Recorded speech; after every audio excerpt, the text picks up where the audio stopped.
Attention all professional and student journalists, freelancers, and communications professionals. The Arkansas Society of Professional Journalists is proud to announce the 2025 Diamond Journalism Awards contest is now accepting entries. Journalists from 7 states can enter more than 100 categories in more than 9 classifications, including print, TV, radio, student journalists, and craft achievement, to mention just a few. But this year, we have a new category specifically for Arkansas journalists, and a whole lot of money is up for grabs. Hello, everyone. I'm Kevin Kelly, evening news anchor for Fox 16 News here in Little Rock, Arkansas, and the Vice President of Arkansas SPJ. This year, we're proud to introduce the A-Mark Prize for Investigative Reporting, a new award specifically for investigative reporting with an Arkansas connection. Arkansas reporters and their newsrooms could receive one of the following cash prizes. Take a look at those amounts. That is, if your hard work rises to the top. So if you have a hard-hitting story that uncovers the truth and holds those in power accountable, it's your time to shine and be recognized. For more information on how to enter, just scan the QR code you see on the screen or go to arkansasspj.org. Blackjack 3, can you return to base? Blackjack 3, proceed directly to Glebe. I need you to land. Land immediately.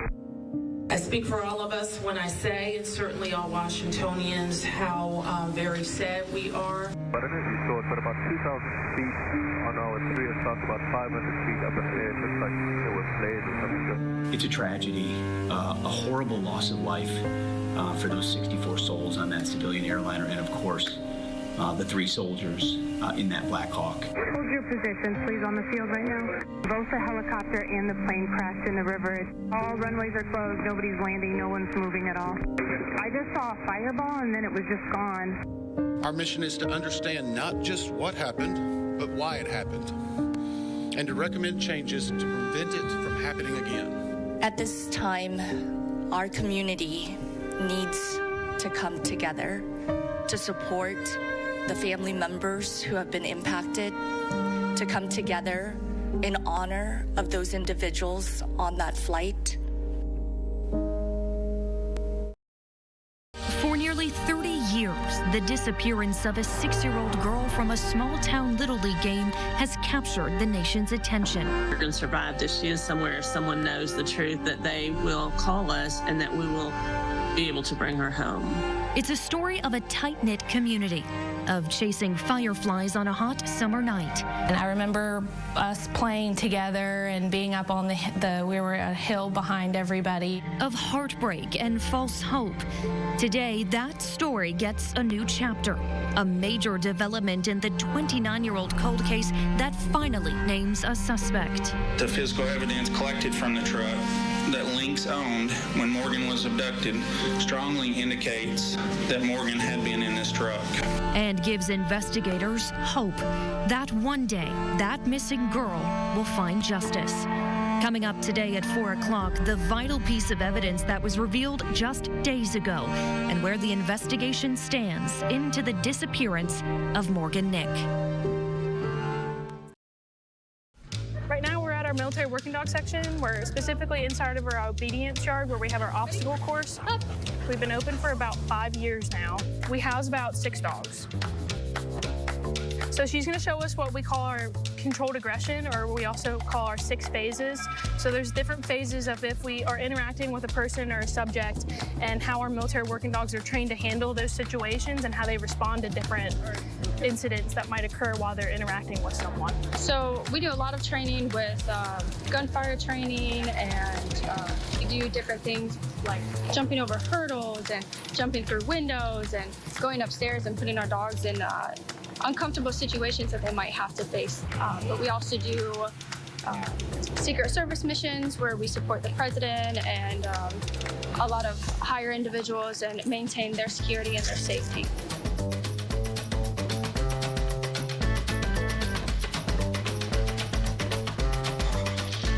What we're about to demonstrate to you guys is what we called our controlled aggression, or our 6 phases. The first phase of it is what we call the field interview. We show the capabilities of our MWD being comfortable with suspects or personnel approaching us when they are not in a hostile or mean demeanor.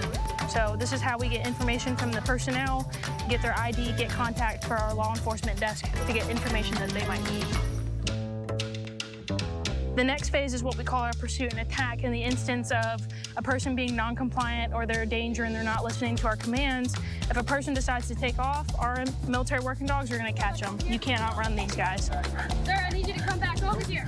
Ha ha ha, release my dog! Cute! That's just a little bit of a taste of what it's like to get attacked by one of our military working dogs. Our decoy sergeant Harrier, he's wearing what we call our bite suit top, and that's protecting him from getting bit and having MW Harry's teeth puncture through his skin. It's about as realistic as we can get by maintaining our safety as well, so we can get our dogs the training that they need. Hold him, Harry!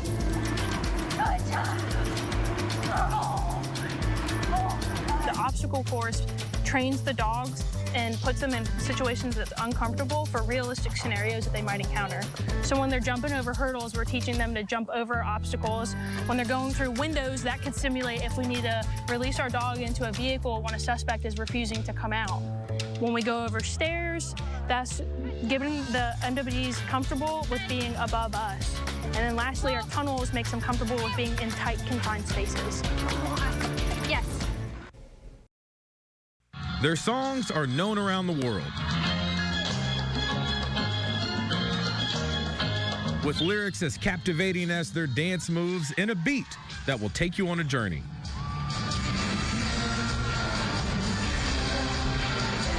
This is music for everybody. What's up, Lone Star? The Jacksons, one of the world's most famous families, is headlining this year's Lone Star NYE. It's the kind of music that you can bring your grandma and the whole family to come enjoy the concert. The multi-talented entertainers ready to bring the funk, soul, and rock and roll that after 60 years of performing together is embedded in their DNA. It's been evergreen music. It's like everybody enjoy the sound, enjoy the music. Through the decades, the Jacksons have been bringing people together who normally wouldn't be in the same room. But when you hear one of those familiar tunes,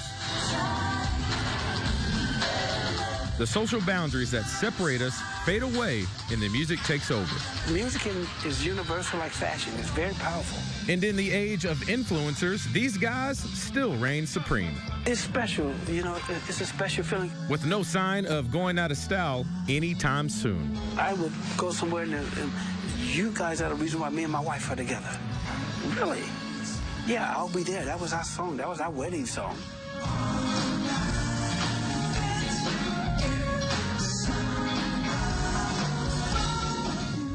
Still having fun after decades of growing together and performing together. We didn't realize that we touched so many hearts all over the world. Now the famous family is preparing to usher in a new year and a new generation of fans. The Jacksons are working on new music, a new album, and a planned 8-part docuseries that they promise will be something you've never seen before.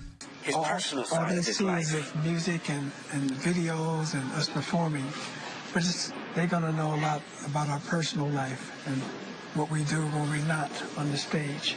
For 100 more New Year's Eve celebrations to come. We put a lot of time and energy to it because we love doing it. As for this New Year's Eve, they say they are ready to rock this thing until the wheels fall off. I just love being on the stage performing. There's nothing like it. Seeing the fans just dance to your music and enjoy themselves. And that's my happiest time.